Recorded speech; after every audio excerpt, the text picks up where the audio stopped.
এক ছিল জঙ্গল। সেখানে থাকতো এক চালাক শিয়াল। জঙ্গলে খাবারের খুব অভাব ছিল। তাই শিয়াল ভাবল নদীর ওপারে গ্রামে মুরগির ফার্মে যাবে। নদীর ধারে থাকতো এক বোকা কুমির। শুধু মাছ খেতে খেতে আর ভালো লাগে না, আজ একটু মাংস খেতে চাই। তাই কুমির আর শিয়ালের মধ্যে একটা চুক্তি হলো।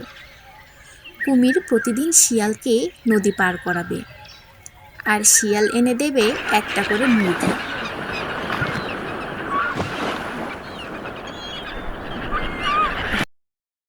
এভাবে বেশ কয়েকদিন চলতে লাগলো।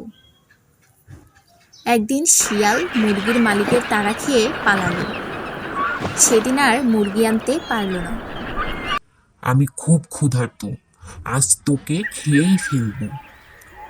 আমাকে আমাকে খেলে লাভ কি? আমি তো একটা ছাগলের পাল দেখে এসেছি। ভাবছিলাম কাল থেকে তোমাকে প্রতিদিন একটা করে ছাগল দেব। কুমির অবাক হয়ে গেল। হা হা হা হা হা। আরে শিয়াল ভাই, আমি তো মজা করছিলাম। আজ মাছ খেয়েই থাকি, কাল তুমি ছাগল এনে দিও। কুমির আবার শিয়ালকে পিঠে তুলে নদী পার করালো। নদীর ওপারে পৌঁছেই শিয়াল লাফ দিয়ে দৌড়। এই বোকা, আমিও মজা করলাম, আর আসবো না। কুমির তখন বুঝলো সে বোকা হয়েছে শিয়ালের কাছে।